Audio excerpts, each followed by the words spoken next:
Good afternoon, everybody. There is some, you can maybe fill up one aisle on the floor if you'd like to be more comfortable. I'm also adding, we are recording this, so if you can only stand for so long, you will get a recording. But feel free. There you go. First one. Nice work. There is some space up here. These guys are very friendly.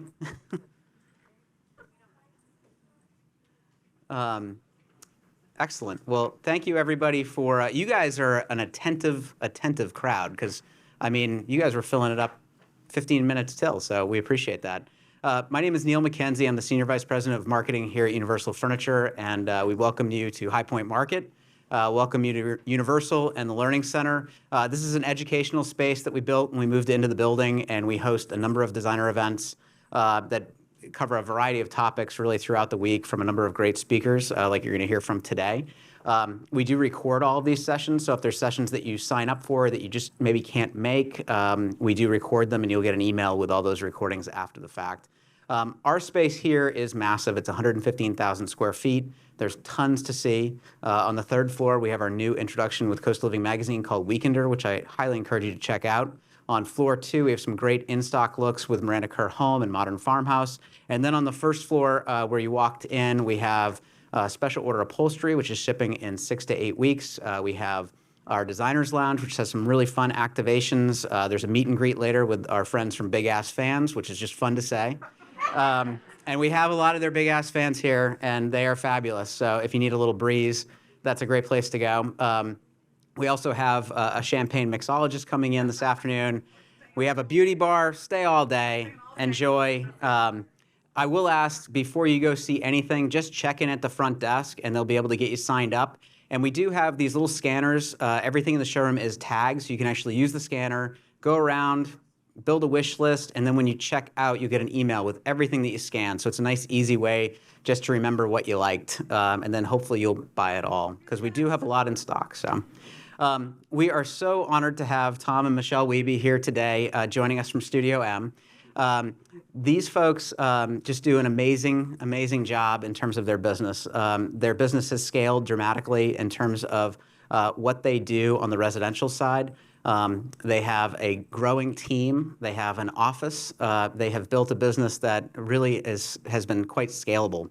And I think what you'll learn from them today is some of the insight in terms of how they do that. They're also married, happily married, I believe. So that probably adds to it a little bit. And we've gotten to know each other over the last probably 10 years or so, and just great people, offer tremendous insight, and I'm sure you'll leave here today with some great learnings. And please feel free to ask questions, stay afterwards, and again, experience all that we have to offer. So I'm going to kick it over to Michelle and Tom, and thank you both for taking time to be here at Market, and look forward to hear from you. Thank you. Thanks, Neil. Yeah, thanks.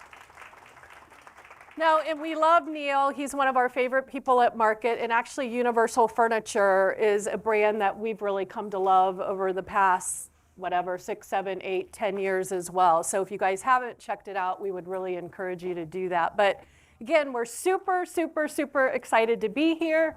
It's actually, I haven't been speaking back at High Point Market since before COVID. I used to do a lot of it, so it's been since 2019 or 2020, and it's the first time Tom and I have done this together. So, but Studio M, I founded in 1991. I can't even believe it. So it's 32 years old, which I know you're doing the math, and you're like, but you're only 29, so how can your business be 32? But it is. So, but we started in 1991, and Tom joined in 2007. He had been at Franklin Templeton, the mutual fund company, for the first 10 years of our marriage. He joined in 2007 and has been with ever since. And that's kind of when we started really more growing and actually wanting to become a bigger company. I was kind of like a one-man show up until then. I always had 1 or 2 assistants, but it's been great to have him. And again, after 32 years, I have to tell you that I'm still in love with the design business. I'm still as passionate about it. And we're hoping we can just, I know we don't have a lot of time together today, but I'm hoping just in the next hour that Tom and I can encourage you if you're looking to build your business and what you might be able to do. But again, As business owners, you know that there's a lot of good, like we've had so many good things happen in our business. And honestly, there's a lot of really bad things that can happen. And there's going to be events that are outside of your control. And it doesn't mean you just, roll over and give up. Actually, when I started my business in 1991, my mom got killed 2 months after I started my business. And it was just obviously the hardest time of my life. I raised my brother was 11. I raised my brother since he was 11. But again, I'm only telling you that because you're going to have, hopefully not a death, but you're just going to have crap. And you have to be able to pick back up. Also, during 9/11, we watched a lot of businesses and design firms in our area go out of business or have to switch careers or do something else. The Great Recession of 2008, 2009, same thing. We had so many firms in our area go out of business or lay off most of their staff or whatever. And of course, we all just got through the fun COVID crisis. So I'm only saying that like it's the good and the bad. And the biggest thing I can tell you is you just got to keep persevering. If this is something that you love and is in your bones, you just have to persevere. So a little bit about our firm. Our company's name is Studio M. To date, we've done work in 9 different states. And all the little states fell through, but we've done 9 of them. And you want to show it? Look at the following states. Look at the states. We worked hard on that. I know. Yes. So we needed to get that in. One of our largest clients that we're actually just wrapping up right now is in Atlanta. It's in the Buckhead area. And it's been such a fun project. And it's actually the second project that we've done for this particular client.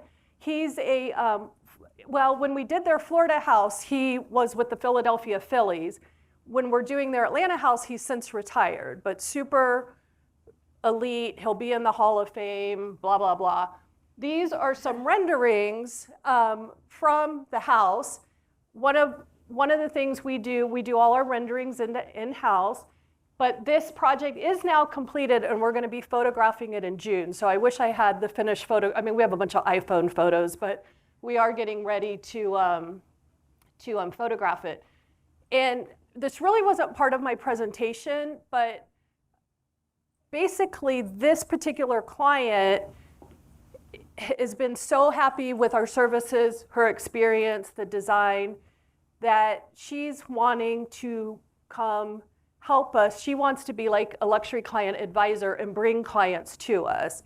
And this has all just happened like over the past couple weeks. And actually, I drove to Atlanta on my way to High Point Market. I stopped in Atlanta for 2 days and had meetings with her and some of like realtor, blah, blah, blah, that she would like to bring in on this. So again, this really wasn't part of my presentation, but it's like the biggest honor and the biggest compliment when a client has thought so much of the service that you've provided to them that they're like she sincerely wants to help other people have that same experience because she has so many friends and acquaintances that have bad experiences with interior designers. And so she wants to come work for us, and it looks like we're gonna open up a Buckhead office in Atlanta.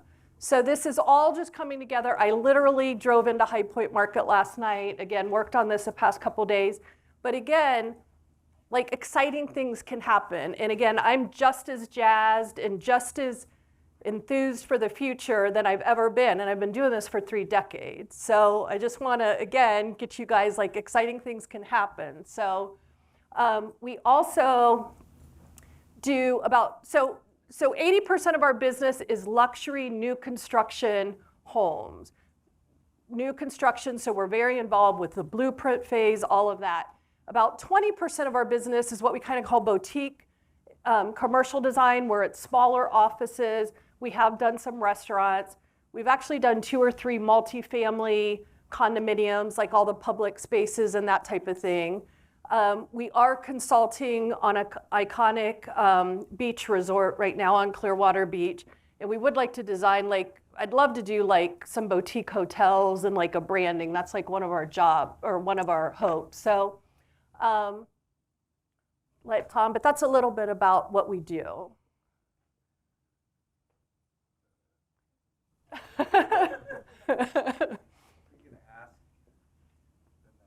Well, I can. Well, so let me just, because we kind of want to get a feel like who we're speaking with and how we might be able to help you guys today. First of all, how many of you are business owners? So a good portion of you. How many of you have, are you solo entrepreneurs? How many of you are just a few? And then how many of you are like 1 to 5 team members? And then 5 to 10? And then anyone over 10? Okay, cool. So that just kind of helps us. And like sales-wise, who's like under $1 million? And then maybe like 1 to 2, 2 to 4. Okay. Is anyone over 10? Wow, you need to come sit up here with us. So I'm assuming all of you guys have some type of letter of agreement or contract for your businesses. Does anyone not do that? Okay, I mean, I feel that's like so basic, but they're like so important. I mean, we don't start any job without one. And again, I mean, I think our typical one's like 6 to 7 pages or whatever, but obviously it lists the scope of services. It lists also exclusions, like we specifically say what's not included. We list what the type of fee is, if it's hourly flat, if it is a flat fee, what it is, what the milestones are. Obviously, we have both of the clients sign it.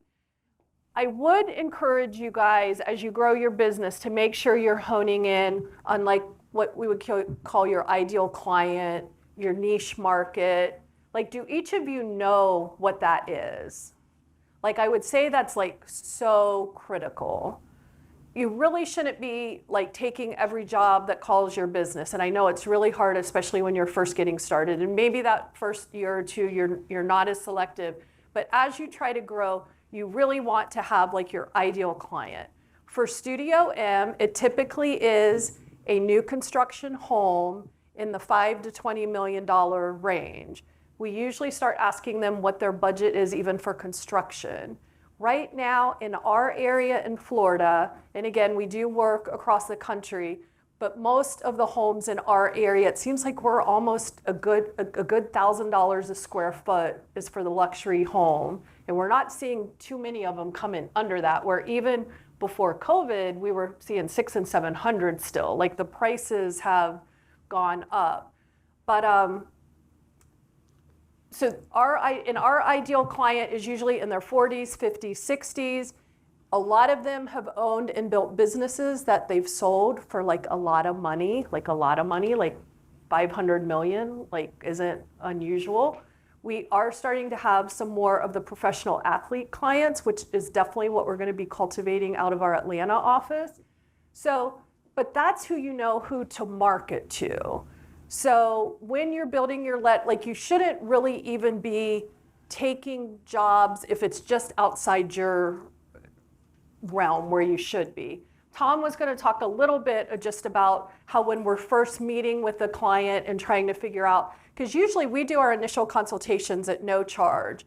And it's kind of like that first date. It's almost like a blind date where the client gets to know you, you get to know the client, and I usually know within 30 seconds if this is someone I can work with. If I start having little radar bells blowing, like I listen to it, and I'll even kind of not maybe do the full initial consultation. I'll kind of, but so I would definitely listen to your gut on that. But we don't charge for those initial consultations. Now, Tom does take most of the phone calls, so he tries to vet. So like if we're going on an initial consultation, we already know they check a lot of the boxes. So we're not just going out randomly. And Google helps too.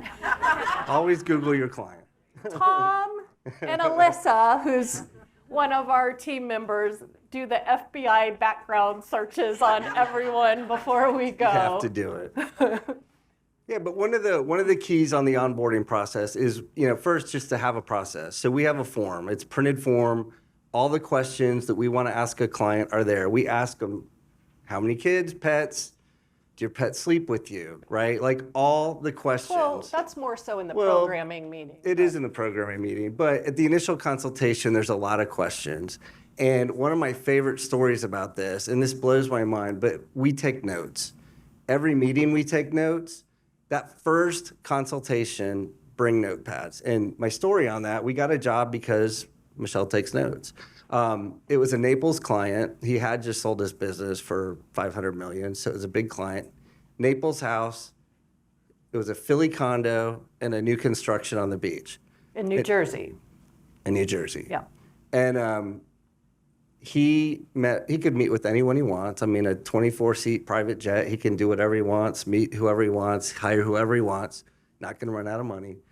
We got the meeting off a referral. But he had already met with several designers throughout the United States. He had, and they were big names.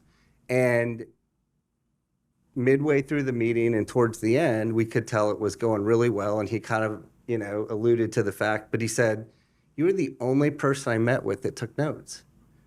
And I thought that was so amazing. But back to like the happy client comment, and clients that call us and say, my designer wasn't listening to me. And, it was a great design, but they didn't hear me. They didn't give me what I was asking for. Well, if you're taking notes, you're gonna, part of it is closing clients, right? You're gonna have 5 meetings. You would like to close 5 clients. If you're getting 1 out of 5, maybe something's not going right. And for us, a huge part of that first meeting, that first consultation, is take notes, ask questions. So if you're asking questions, you're going to have notes to take. And we refer to those. I mean, even the initial, we do in the programming as well, but even that initial meeting, those questions, they come up. Well, And I guess part of that story, when Michelle asked, why are you not with your other designer? I mean, he's had designers. It was over light fixtures. So one of his things is, I don't want to spend don't show me a $50,000 light fixture. I don't want to see them. I'm sure there's something big enough, nice enough that I'll like for 15. He's not unreasonable, but he said she kept showing me $50,000 light fixtures. And so that designer lost that client over that. And if you're taking notes and you put a little star by that and you say, I'm not going to show this guy $50,000 light fixtures, and we didn't. We got close. But that's a huge part of our onboarding process, is taking those notes. And I guess just to spread, this sounds so basic and this sounds so elementary. But again, just even meeting with my client in Atlanta the past couple days that now wants to come work with us, I just find a lot of people who own businesses don't listen, they don't ask questions, they're not sincere about it, they don't do what they're gonna say, and it blows my mind. It blows my mind. I don't even know how people can be in business. I don't.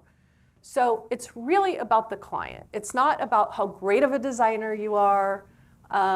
It really is how you can serve the client.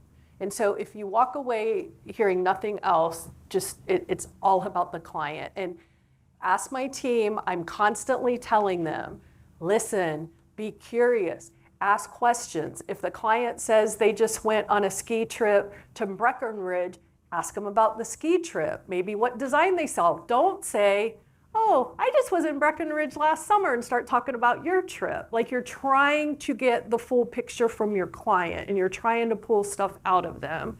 So it's just funny, but we landed 3 houses from this one client, one in Naples, Florida, one in Philadelphia, Pennsylvania, and one in Avalon, New Jersey, because I sat there and I listened to him and I had a notepad. It's crazy. So we can sit here with all this fun business stuff, but it's the basics, guys. It's the elementary. Are you giving them eye contact? Do you seem interested? You're not looking at your phone and you're not distracted. It's just basic. It's what I tell my kids. Give people eye contact, talk to them, ask them questions. So it's crazy. So you can tell I'm kind of passionate about that. And other secret sauce that we implemented, and we can go to the next, sorry, our little remote, we had a little technical thing. So you know what? Oh, that's right, sorry. Okay, so let's first talk about design fees. We kind of changed the order up this morning.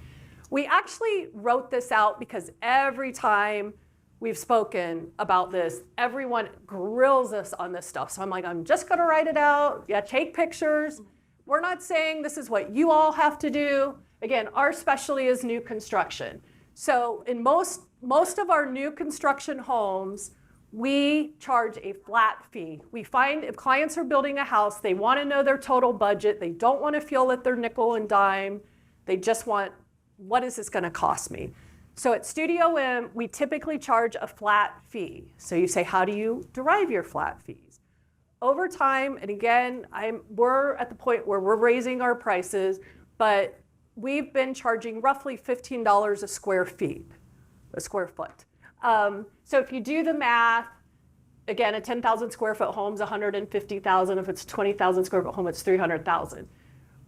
We're really should be in the 18 or 20, and we're going to even start showing our clients some things because we get involved a lot with redoing floor plans from the architect.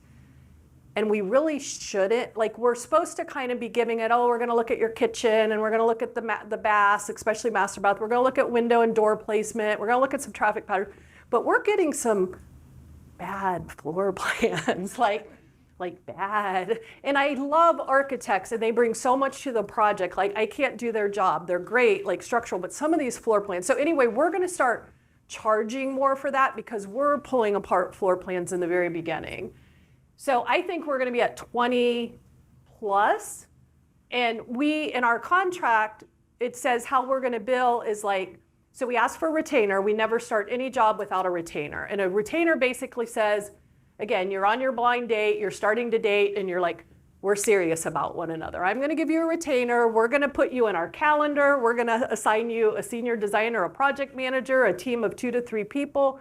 We're going to start putting you in our like, we're all serious. So retainer. Then we usually bill at like 33% of design development, and then 66% of design development, and then I call it 98% of design development. I stopped calling it 100% design development because sometimes there's some doorknob for the theater that's custom that takes more time to design, and I don't want to be able to send them not their final invoice because we have one little hinge we're still figuring out or something. There's always something.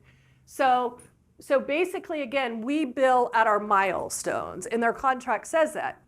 If they're an hourly client, which we usually do any of our renovations, so some of our renovation projects are like new construction because they're down to the studs, they're adding, putting on another story.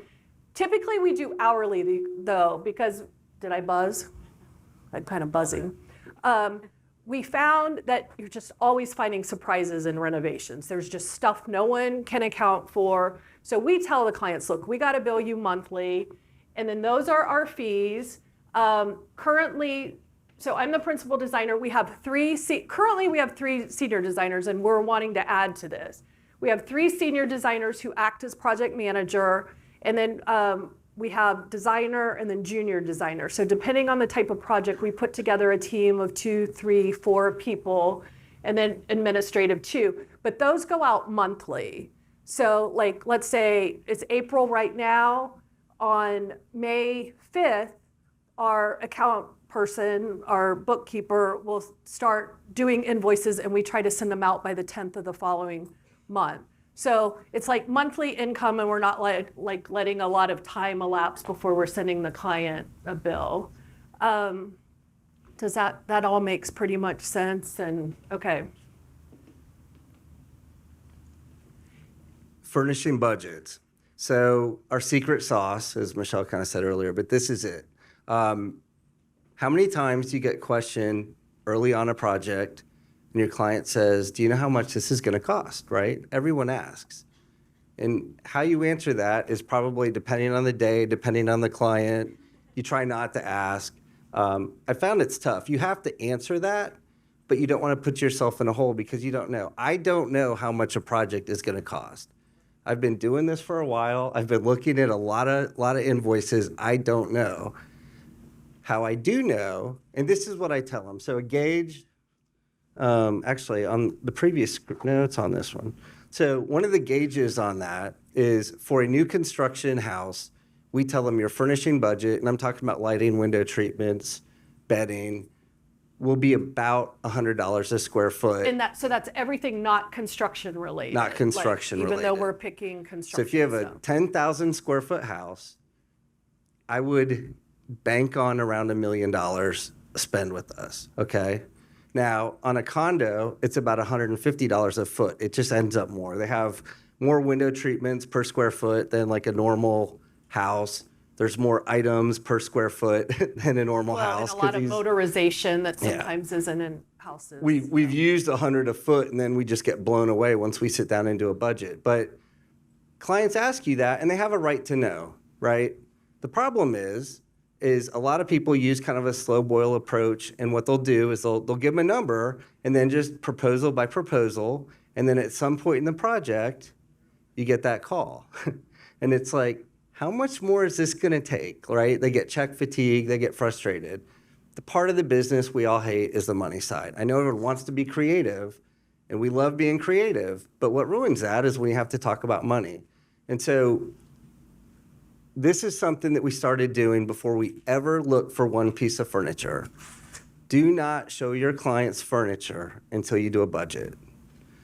Once you show we them, didn't start doing this till like 10 years ago. It's about 10 years. It's 10 years. changed our business. I'm saying it's really changed our business. Well, the misnomer is you would think, oh, when a client says I have a budget, because everyone wants a client with no budget, right? Well, that doesn't happen much, but you would love to have a client with an open checkbook, no budget. I'm never going to ask, just bill me. I love it. You're great. Doesn't happen, okay? They want a budget. Now, you would think a budget makes your sales go down. And what I'm here to tell you is that if you implement this, our sales went up probably about 30% on a project. And here's why. So when they ask me how much it's going to cost, I say, I don't know, because I don't. What I do know, and if you look at this, like if you look at the living room, I don't know how many of you can see the living room on there, but we take a furniture plan. So we've already done the design of the house, the floor planning. We've laid out furniture. We've laid out rugs. We've laid out, on 2D on CAD where everything's going to go. So I know how many chairs. I know how many rugs. I know how many end tables. I know how big the rug is. I know if there's window treatments because we already know what the walls. We know all the stuff, right? And so what we do is we use Studio Designer. So we enter it into Studio as a line item, as a generic. So you'll see sofa, lounge chairs is 2, lamp 2, accent table 2. So everything has a number. And then we put based on, see the budget each. So based on what we've sold and where that client's price point is going to be, we know about what each piece of furniture is going to cost. Like, I know how much the furniture costs. I just don't know what that bottom line is going to be, okay? And so we do this before you show them anything, and we can talk more about that. It ruins it once you show them something. You can't show them anything. And we base these numbers a lot. We pull up recent projects where we're like, oh, that's a similar sectional. And again, some of this you just start knowing too. But like we can say, oh, we just did a $15,000 sectional for Mrs. Jones. So Mrs. Smith, let's plug in maybe 16, 17, because we know the fabric might be more or whatever. But it's like based on historical data and real numbers. And we know if it's a leather sectional or a fabric at that point, because we've asked the questions, we've done the interviewing. We know they wanted leather in that room, or we know they don't want leather. Well, that's 2 different price points, right? So we're thinking about that at this point. We enter all those items generically under that client into Studio Designer and that number, and then what we do is we send this to the client, or we sit down with them and we review it. Now they already know this is coming because it's one of our first things we talk about in the meeting. Like we don't know how much it's going to cost, but we will do a budget. And before we look for furniture for you, you're going to know pretty close what you're going to spend. Okay, and so a story to kind of back that up, and here's the last page of that. So this particular one is for a client. Actually, it says sample.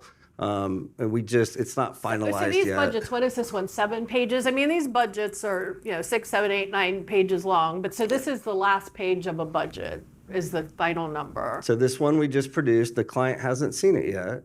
But what we ask them, we say, when you get it, freak out if you want, doesn't matter. What I need you to do is look at every item and you tell me if those numbers make sense, because we're going to find out sometimes they're not rug people.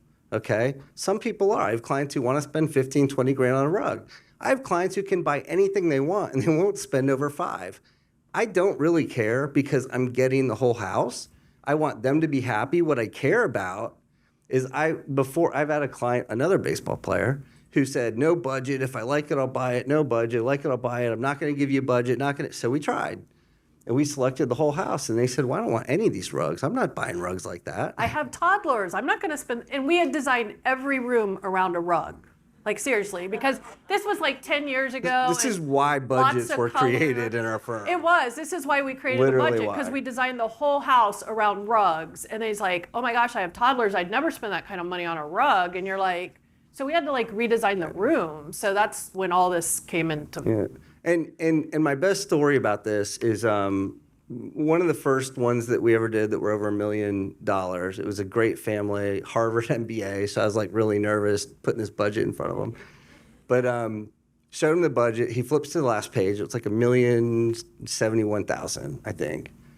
And I said, now don't freak out, but I want you to look at every. He didn't even look at the first pages. He was a last page guy, and he's like, well, I kind of choked. To the last page. I said, just read it per line item. You have a big house, right? It's a 10,000 square foot house. You need a lot of furniture, and he had a lot of outdoor space. So like, if I had guessed, I wouldn't have guessed that either until I would have added up all the outdoor, because the outdoor is huge. Okay, it was probably like 150 or 200 grand worth of outdoor. And so he said, all right, I'll do it. Well, he basically came back and he said, I just thought it was going to be $750,000 all day. But you're right. I went through every line item. I looked. That's the stuff. That's the floor plan. That's the chairs. We want 12 chairs around our round dining room table that was how many inches? No, Huge. it was like Huge. It was Anyhow, so he signed off on it. And never once did we talk about money at that moment. He signed off on the budget. And then every time we'd give him Every a proposal, sign, like no questions, because he had already psychologically He committed to approved it. it. So, And he believed the numbers, right? And so what I can guarantee you, if I didn't do the budget, his number was what? 750, right? So what would have happened? I know you've all heard this because we've heard it. You get to a proposal number, some number you didn't know existed, which would have been 750 on this, and he would have said, hey, how much more is this going to cost? Why don't we just hold off now on anything else? Let's install what we have, and then let's just see, right? Well, what's that going to look like? It's going to be an unfinished house with few accessories, missing window treatments, missing outdoor space, and then he's going to go, you guys, I spent $750,000 with you, and this just doesn't even look done, right? Anyone ever heard that? Right? Happy clients. 30% more sales. I do that. We never talked about money after that. So just last week, another client of ours, we did the whole budget process with them. And so the budget process, so again, we do the budget process, they approve it, we actually have them sign it, date it. We do our whole design furniture process. We show them the furniture, they approve everything, the fabrics, the finishes, and then we send them written proposals with photos of everything, all the specs. So I guess it's been maybe 2 weeks. We send out a proposal to one of our beach clients. It's all the furniture, so it's not lamps. It was basically furniture and area rugs and decorative light fixtures. So it's not window treatments. That's that first chunk. And it was like $300,000. And in their ultimate budget, I think we're at like $650 or $700. But it's $300,000. Lives in Chicago. We hit send. Did he respond within an hour? And there were like 10 different proposals, because we always do them by room, and then we give them a proposal summary. So it's like a 25-page document. Sends it back within an hour from Chicago. Every proposal signed, checks in the mail. And I was like, oh my gosh, that is a world record. But he had already signed off on the budget. He had approved all the furniture. Like, again, psychologically, and we've developed trust and a good rapport with him. But I was like, oh my gosh, I think that's a world record for us. And then he sent us like it also amazes me when clients just mail you a $300,000 check. It didn't come by FedEx. They didn't wire it. Like we have a lot of clients wire that kind of money, or at least a FedEx packet that someone signed. It came in a little envelope. So that was, yeah, it was pretty crazy. But again, some of this seems so basic and elementary, but I promise, like, try it on a project and just see how your results change. Well, and we didn't start off doing $1 million furniture budgets. We didn't start off doing whole houses. We got there through some of these processes. We got there by taking notes, at meetings and making clients happy. And so as the years progress and those clients and they get your name, all of a sudden you get that whole house and you get a legitimate budget. The other thing I wanted to just quickly touch on this is because we get the whole house and because he signs off on everything, including, how many, probably like $5,000 of books by the foot to fill up the shelves on this thing, right? But down to every detail. So it looks done. And we always do a client reveal at the end. And when they come in and they can basically sleep there that night and bring their toothbrush and their beds are laundered and done and made and everything's there and there were robes hanging for them.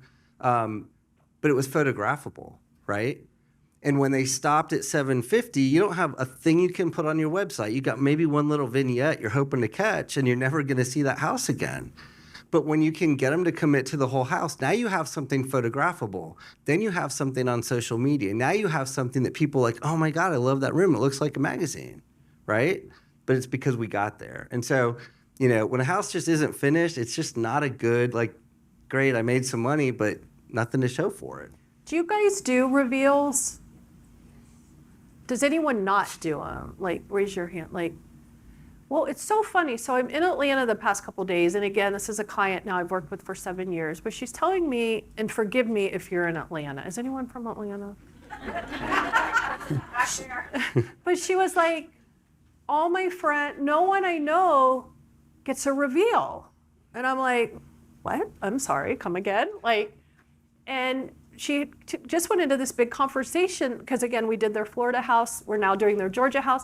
And it was just so special for them. And they felt so treasured.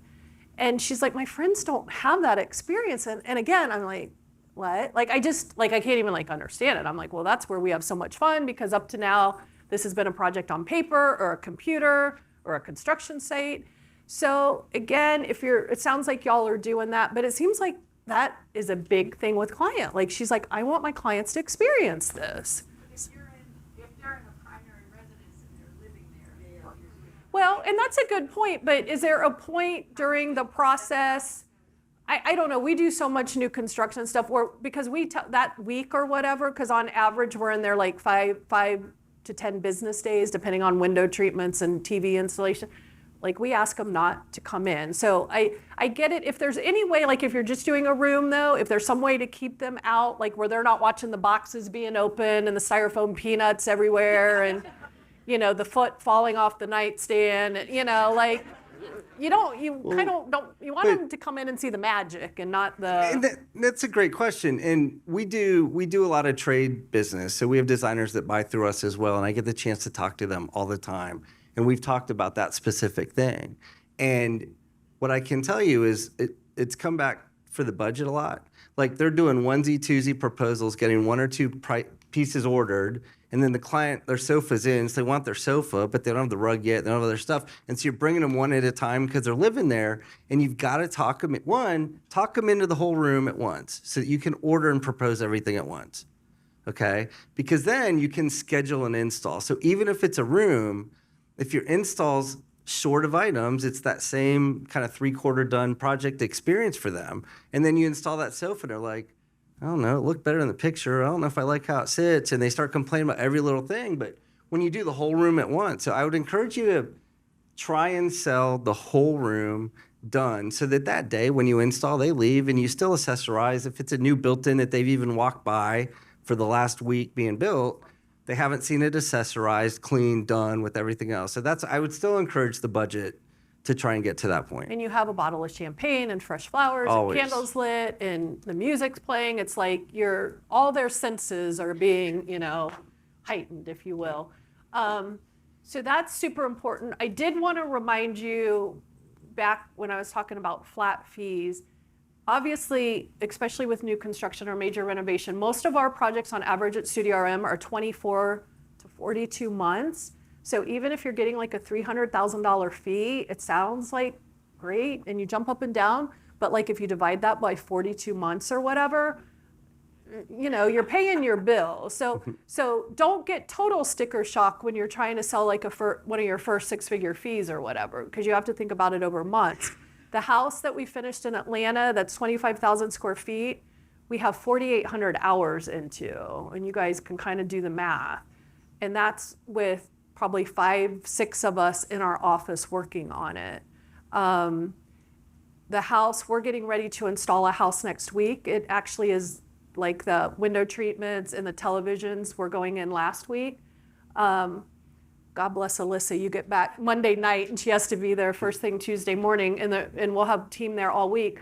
But we're at night, it's a 6,500 square foot house, new construction. We're 1,900 hours to date, and that's not including the time that we'll be at this installation. You know, we'll have 3, 4, 5 people there every day next week. So I would say, again, when you're trying to make sure you're being profitable, because we're gonna look at our install costs a little further, but document this hour so that when you get your next $6,500 house or 6,500 square foot house, you can be like, okay, we spent 2,100 hours on that. Do the math, and are we billing anywhere close to that? And I feel our team goes so above and beyond the call of duty, and that's how I want it, that I think we have to push our fees up a little bit, because we're always, which again, I wake up every day and I'm like, I'm so privileged and so honored, like the clients that we get to work with. Like there's still not a day I try to take it for granted. Like I stood in front of, even Alyssa was there with her and Kat, and I just stood in front of this 25,000 square foot house, and it's like, you guys, like we get to work on this. And this is after our second, I don't ever lose the wonder of that. And I don't even know where I'm going with that, but I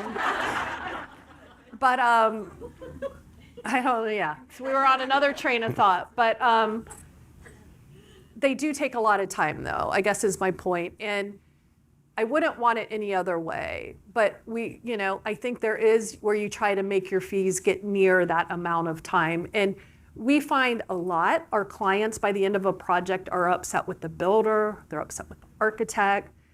9.999 times out of 10, they're in love with Studio M. We hear time and time again, we wish we would have even had more, like given you more scope. Like now they really want us to get involved with their construction management. We've had client after client tell us that. So those are great things to hear. So just be excellent at what you do. Keep listening to your clients, be curious. And those are all good things. So I guess we're in this funny time right now. You turn on the news, talk about inflation, and we feel it. Like you go buy eggs, like there's a meme, like, and it says something like, I'm a child of the 80s, and they show a picture of a carton of eggs and toilet paper, and we're like, this is what we used to do to people's houses, and now you can't afford to you can't afford it. So, and we're feeling it, our team members are feeling it. Tom teases, he's like, yeah, not everyone used to turn in gas reimbursables, but he's like, right now everyone turns in their gas reimbursables because it's just expensive. So, but your business, you can also navigate whether it's the high of the economy or the lows of the economy. And one good thing we're finding out from this market is that lead times are starting to get back to normal. Like I am so excited, like for the past 3 years, that's just been a complete nightmare. So, and even when we sit here and say we want to have these reveals, due to COVID, we didn't always have 100% of the stuff. Like we've done some staggered installations and they're not fun. They cost us money. It's been what it's been. But now that things are starting to get back to some type of normalcy, I think that'll help us. So all in all, just for your business, you guys can survive inflation. You guys can survive recession. So maybe not watch the news as much either. But when the recession happened in 2008, 2009, Tom had joined me like the year before. We had 2 little boys. Our daughter hadn't been born yet. I mean, little boys. And I was scared to death because I'm like, oh my gosh, my husband's left his corporate job. We put all our eggs in one basket, and now it's the Great Recession, and everyone's like getting rid of all their all their designers. I mean, everyone in our area basically either went out of business, or there was one firm that had 50 designers and architects, and they went down to 2 they went from 50 to 2. I mean, it was huge. And I was like, oh my gosh, what are we going to do? We have 2 young boys, and he left his cushy job, and blah, blah, blah, blah, blah. But I was like, you know what? We're just not going to participate in the recession. We're just not going to do it. Right? We said that. We're like, we're just not going to do it. So instead, we started photographing projects. And I didn't have a website up to then. I had no website. I know this is like weird. But we're like, we're going to build a website, and we're going to build marketing materials, and blah, blah, blah, blah, blah, blah. And we did. And we're like, we're just not participating. So my advice to you is when you leave this room today, we are not participating in the recession. Now, that still means you're smart. You're not going out. I would definitely tell you, and I'm not telling you, but I'm telling you, if you want to last long term, we're debt averse. We don't like debt. Like if I had $0 at any given time that I owe someone, that's all the better. Our business, we have a little line of credit that if we get in a pinch, but I even don't like to touch that. Like we don't have debt. And the firms back in 2007, falling like flies. I mean, the one that went from 50 to 2 had just built this huge office building in Ybor City in Tampa. Their overhead just had gotten so big, and they just owed the bank so much money. So again, if you are a little trepidatious or whatever, I'd say be smart with that. And also always look for the long-term gain and not like the short-term profit. So again, if you have to make a client happy and you have to spend a little extra money or I don't want to say cover a mistake, but maybe a little mistake, like think of long-term. We have one client that I worked with for 25 years, and I think I've done like 27 projects for him, both residential and commercial. And if I would have done something in the very beginning to screw that up or just try to get the short-term win, like I would have been out of a lot of business over the past 32 years. So think the long-term game and not just the short term. In terms of recession too, one of the things, and we got a little lucky with it, but now it's become kind of a staple, and it's hard. You get busy. Like times were really good recently. Everyone was so busy coming out of COVID, but it was kind of good for the interior design business other than the furniture part. You get so busy, you don't photograph projects, you don't update your website, you get lazy on social media because you're just busy, right? And we're guilty of all this, so. It's so tough. We got lucky in 2008 because when I joined, that's when we really started to focus on that. So we had a plan to do it. And what we found was nobody was doing it. And so everyone was so busy, they didn't worry, this is just going to last forever. And then it didn't. And then they didn't have money to photograph a project. They have money to redo their branding. And so what do people see and what does your competition look like? And don't just stop because you're so busy. It's a business. Business can't stop marketing. A business can't stop worrying about their image. It's important. Well, and I know sometimes our team looks at us because we'll be trying to court a new client and they all just are kind of like, who's going to work? Like, how are we going to bring this on? And it's this, you guys know, it's like this dance. Like, even when you are busy, you know, like, okay, we're going to end this project. We're going to be ending these houses in 3 months. And then what do we have? So, like, I would encourage you to, like Tom's saying, I mean, you're always kind of still looking for what's coming down the line. And I know we've been kind of trying to get better, like at our income projections, like on a quarterly basis. Which brings me to, we are really excited. Because Tom and I have handled it up to now, but we have a director of finance that starts with us around the 1st of June. And we're really her goal will be to dig in and have the time to do the spreadsheets and the reports and give us more data to make some new decisions. And we feel that's an important part of our growth pattern. And it's something that's probably should have been done 5 years ago. But we're super excited about that. Like, it just takes time. Like, that's almost a full-time job it is for our size of business. And again, we're wanting to grow beyond our people that we have now. And again, just never, like, we've been in business 32 years. Have you guys heard of the entrepreneurial operating system?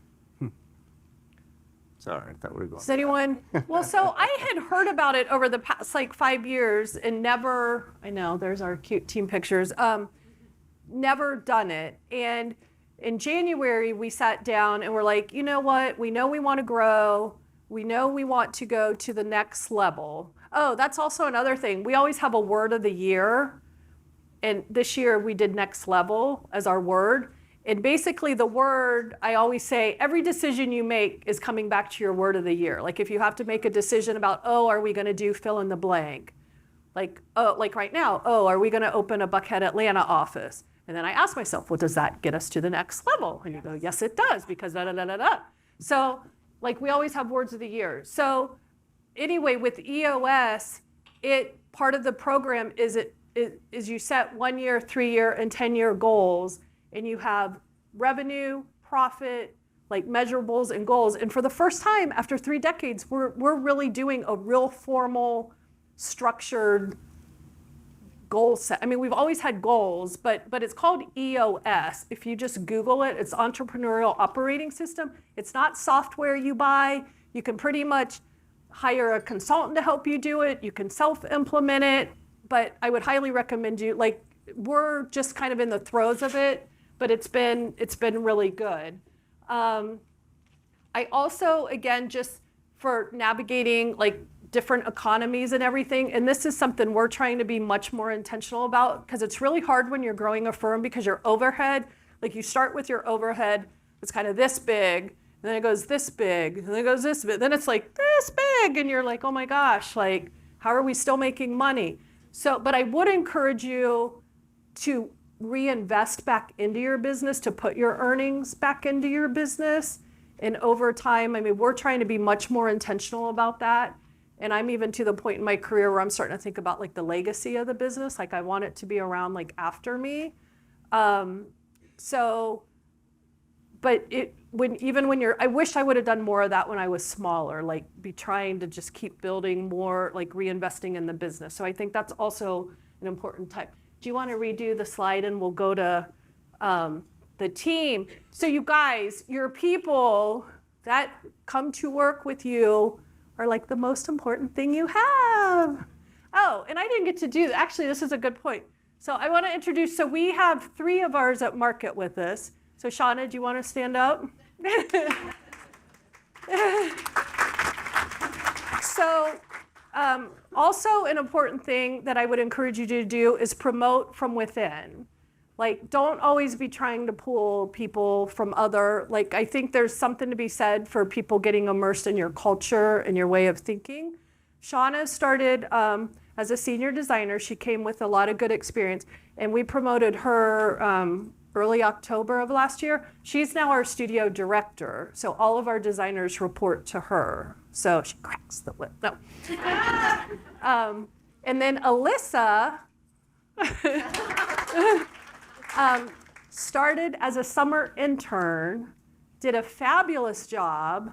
And so when she went back to school that spring and then was graduating in May, I think by February or March, we had extended you an offer for your May graduation. And she came back, and we start at studio assistant, then they move up to junior designer. And now Alyssa, you'll be with us 5 years, and she's moved from intern to designer. She's above junior designer now. So that's been really good. And then Lizzie, she's freshly married in January. She started out of college as well, studio assistant. She's a junior designer, and her next step will be designer as well. And she also does our Instagram and helps with social media, so she's really good at that. And PowerPoints. Pardon? And PowerPoints. Yeah, she did PowerPoint. So here, will you flip through the photos? Let them just see one more time. There's not really a flip. They all just kind of go. So. Yeah, so everyone, but this is just some of our team. Again, we have a gazillion photos, but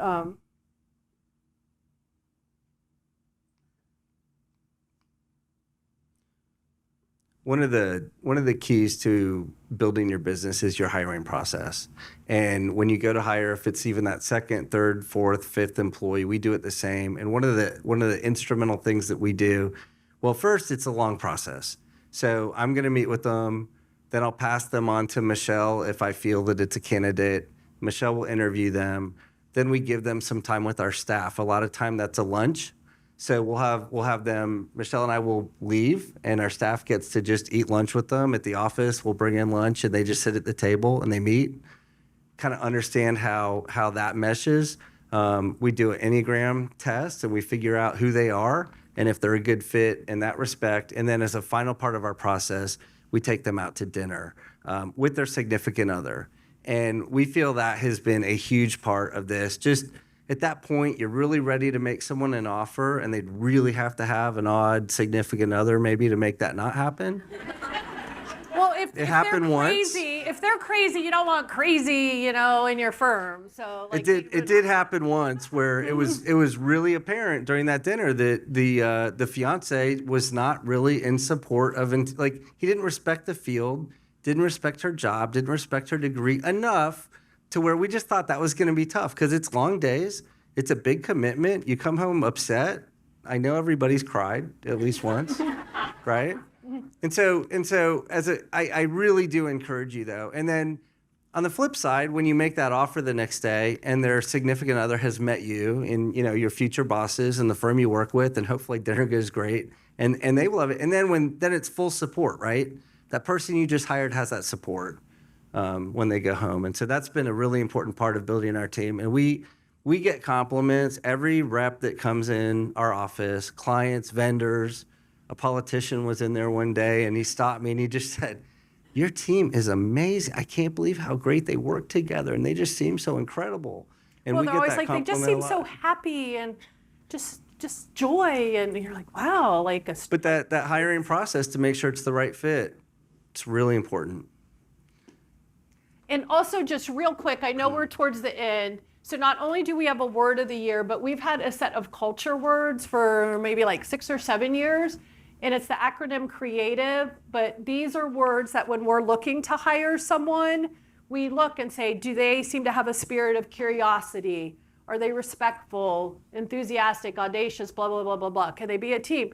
But then our yearly reviews with our team members, we do an annual assessment to these words. And we ask them, okay, tell us your top 3 out of these words. Tell us top 3 instances, like with a specific client situation or whatever, that you exhibited these. And we kind of talk about it.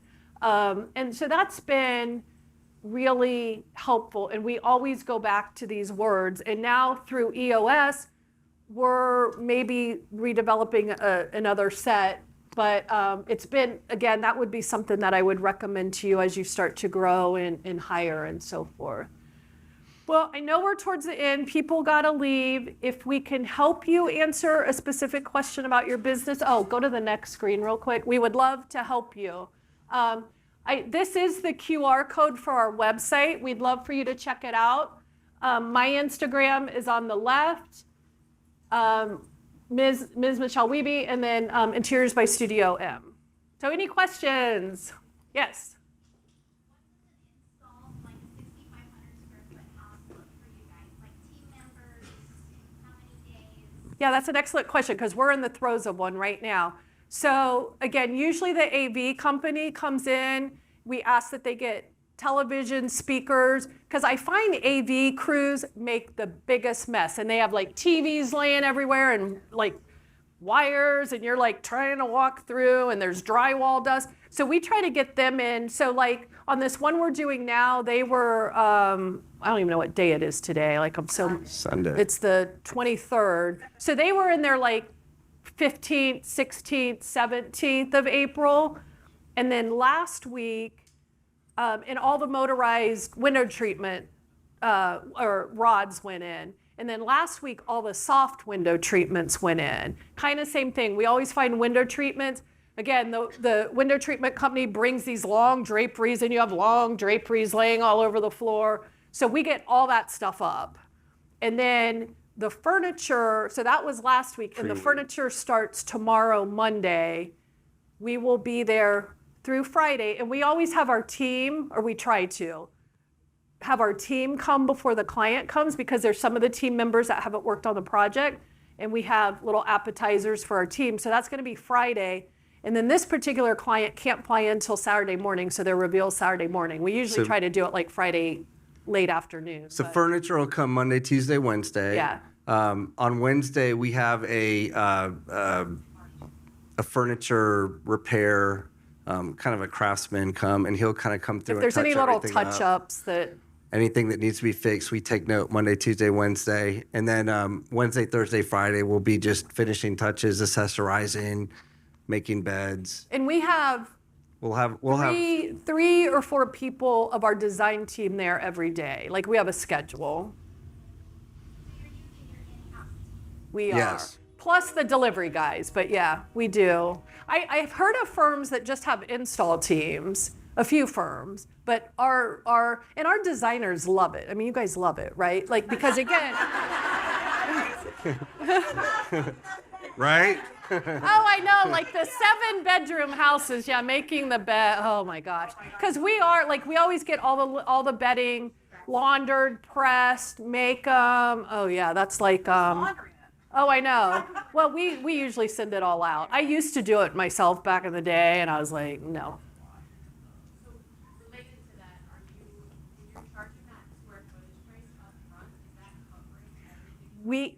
We have been doing that, and that's why I'm wanting to tack on, because I'm really seeing these weeks of our No. installs. Not the warehousing time, though. Like, they pay separate for the Yes, install the and warehouse but delivery not our guys time. are separate, but like for our employees that are there setting up the house, on our flat fee clients, we haven't been charging, we've been including it. But when I look at the time that we're devoting, we got to make a little more money on it. Now, on our hourly fee clients, we have billed for it.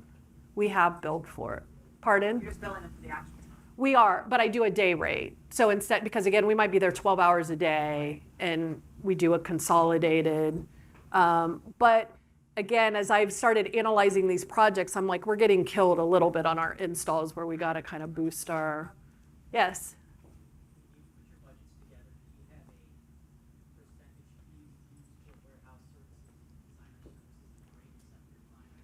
That's a very good question, because that's an excellent question, because even when the budget up, I meant to come back to that. So those line item numbers are just for the items or merchandise, and then freight, delivery, install, and if storage was needed are separate. And do you want to talk about percentages? I mean, we Like- tell them anywhere between 15 to 25%.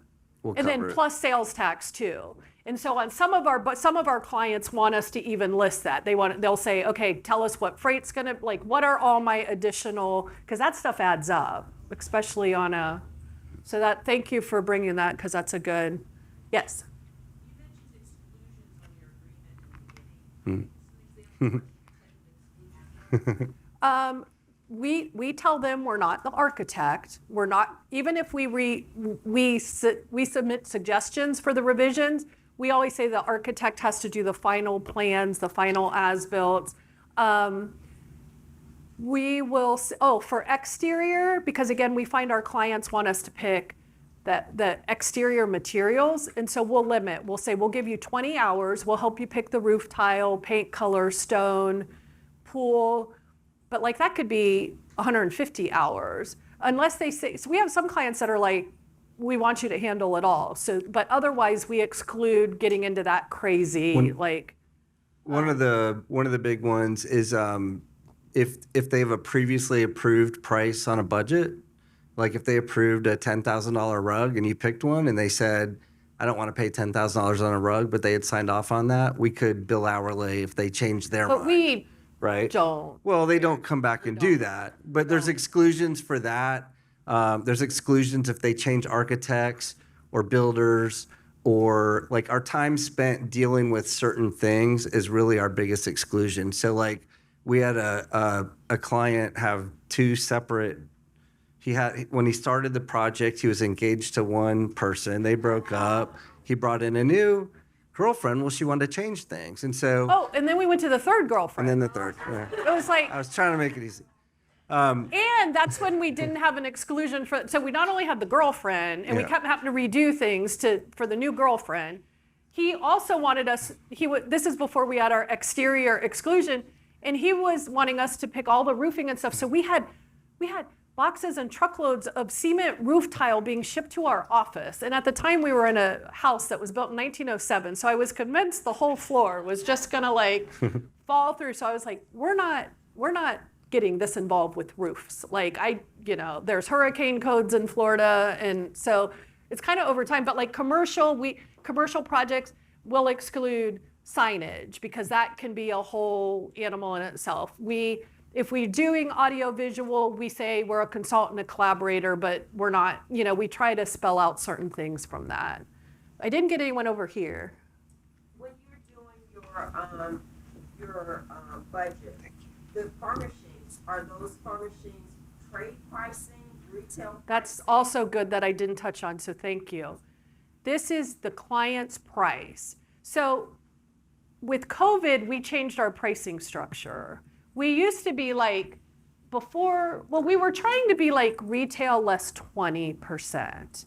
And again, we're buying directly. So we have accounts with Century, Hickory Chair, we're buying direct. Some clients will be like, I really feel more comfortable with cost plus. And it's been hard. So the past couple years with the pricing being, because like during the past couple years, we would get price increases like every week, which had never been. Retail was tough to calculate sometimes. Yeah. So we started calling it in their contract discounted VIP pricing, where depending on the vendor, and we could kind of tailor it. But we try not, like our minimal we try to be at right now is cost plus 50%, like our minimum. And we don't do it's like our minimum. But again, it's usually enough volume on the houses. But so the price the client signs off on is their price. And they've already know from their letter of agreement what our price structure is. Does that make sense to everyone? Okay. Yes.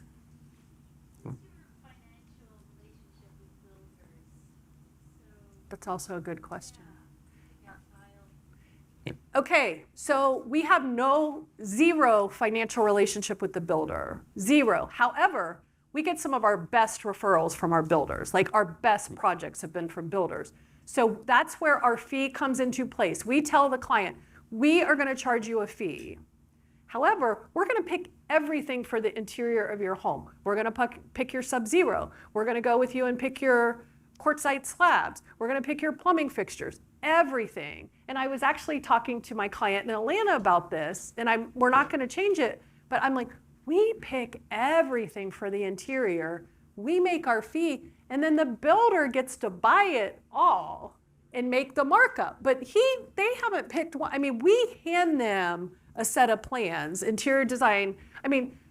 Our interior design plans can be 40 or 50 pages, big blueprint with every schedule, every elevation, we pick the grout color, but we have the builder doesn't give us anything. And even we specify a ton of Sub-Zero. We don't get kickbacks. I don't want kickbacks. I don't want the liability. But sometimes I'm like, wow, the builder's not picking any of this and he's the one making kind of all the money. But we know a lot of interior designers that like to sell tile and they like to sell flooring and they like to sell things that go through the builder and it gets sticky. Well, here's why we don't.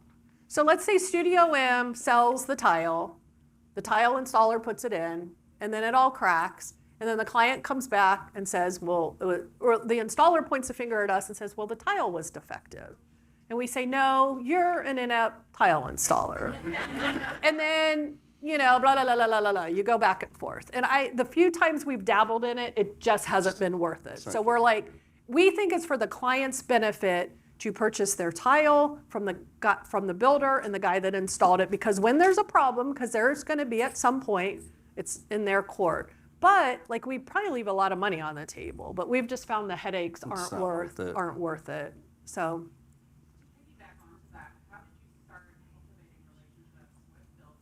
In a really effective way. I've had some great projects come my way through builders and clients, but I really want to make that the only focus of my business. Yeah, I mean, one, it's just excelling. Like you're crossing every T, dotting every I, every promise you make, you're before it. If you say it's coming Wednesday, they have it Tuesday.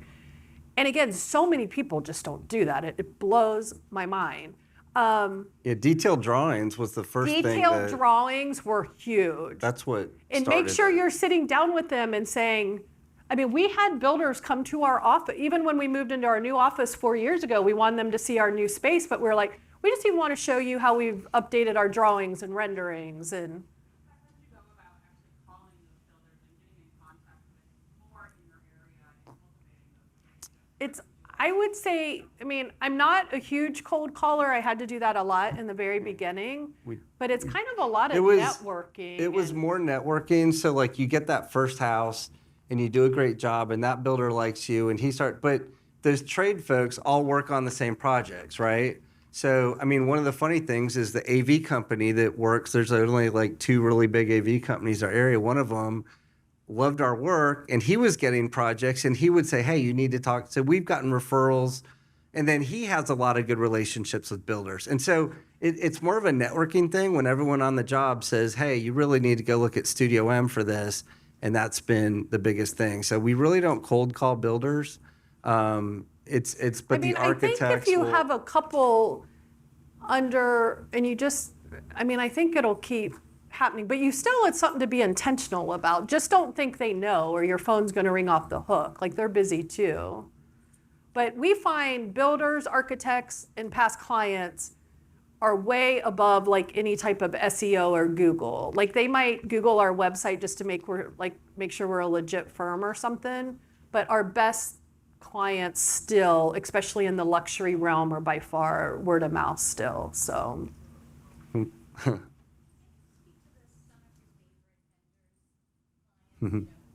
Vendors? Yeah. I mean, upholstery, I would say. Oh, yeah. Universal. And I do say sincerely, like I've gotten to know the folks here a lot and they're just top notch. So we do love Universal. Upholstery wise, we do a lot of hickory chair, hickory white, century. Like we recently, in Vanguard's like become huge for us. We opened Row just a year ago because we needed like a different price point. Actually Case Goods would be those same companies. COVID really made it funny. Like I was laughing. I think we did I looked last year like $80,000 with forehands. And it's because they had product availability. We don't use a lot of forehands in our projects. We never did. Like we would do maybe $5 or $10 grand a year, but we did like 80 grand just because of availability. So that's been kind of a weird. It's kind of skewed question. lately. Like there's a lot of vendors that we just love. Like we love Theodore Alexander. Used to use them a lot, but their lead times were really bad. Now they're getting back, and we had a good visit.